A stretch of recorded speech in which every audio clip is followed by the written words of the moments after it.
Hello friends, நிஃப்டியோட quick update. Defence செக்டாரில் இருக்க பாசிட்டிவ் நியூஸ். பிரிட்டானியாவோட ஸ்டாக் ஏன் இன்னைக்கு எவ்வளோ வாலட்டிலிட்டியாக இருந்தது, இந்த மாதிரி டீட்டெயில்ஸ் எல்லாம் இன்னைக்கான வீடியோவில் கிளியராக பார்த்துடலாம்.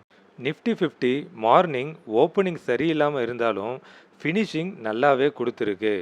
நல்லா ரிக்கவர் ஆகி 120 பாயிண்ட்ஸ் பாசிட்டிவாக தான் க்ளோஸ் ஆகிருக்கு. இப்போ நீங்கள் பார்க்குறது நிஃப்டி 500ல் டாப் கெய்னர்ஸ் அப்புறம் டாப் லூசர்ஸ். டிஃபென்ஸ் செக்டாரில் இருக்க கம்பெனி தான் பாரத் எலக்ட்ரானிக்ஸ் அப்புறம் இந்த ஸ்வான் டிஃபென்ஸ். இந்த ரெண்டு கம்பெனிக்கும் புது ஆர்டர்ஸ் கிடைச்சதா நியூஸ் வந்ததுனால இன்னைக்கு மார்க்கெட்டில் அதோட விலை நல்லாவே ஏறி இருக்கு. இப்போ நீங்கள் பார்க்குறது பாரத் எலக்ட்ரானிக்ஸோட சார்ட். அதோட ப்ரீவியஸ் ஹை கிட்ட ட்ரேட் ஆகிட்டு இருக்கு. 430ன்ற ரெசிஸ்டன்ஸை அது பிரேக்கப் பண்ணி மேலே போச்சுன்னா இன்னும் அதிகமாக ஏறுறதுக்கான வாய்ப்புகள் நிறையாவே இருக்குது. ஸ்வான் டிஃபென்ஸோட சார்ட்டை பார்த்தீங்கன்னா ஒரு பறக்கும் தட்டை லைனாக அடுக்கி வச்ச மாதிரி இருக்குது. தொடர்ந்து ஏப்ரல் மாதத்துலேருந்தே அப்பர் சர்க்கியூட்டில் அந்த ஸ்டாக் லாக் ஆகிட்டே இருக்குது. இதை மக்கள் போட்டி போட்டு வாங்கிட்டே இருக்காங்க. இன்னைக்கு ஹிந்துஸ்தான் காப்பரோட Q2 ரிசல்ட் வெளிவந்தது.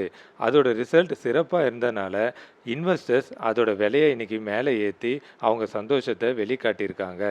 பிரிட்டானியாவோட எம்டி வருண்ன்றவர் ரெசிக்னேஷன் பண்ணதுனால இன்னைக்கு அந்த கம்பெனியோட ஸ்டாக் மார்னிங்கில் 5% வரைக்கும் கீழே இறங்கி அப்புறம் ரிக்கவர் ஆயிடுச்சு. அதனால தான் ஒரு குண்டூசி மாதிரி ஒரு கேண்டிலை பதிவு பண்ணியிருக்கு. இந்த இன்ஃபர்மேஷன் உங்களுக்கு யூஸ்ஃபுல்லாக இருந்தால் இந்த வீடியோவுக்கு லைக் பண்ணுங்கள். தமிழ் ஸ்டாக் பஸ் சேனலுக்கு சப்ஸ்கிரைப் பண்ணுங்கள்.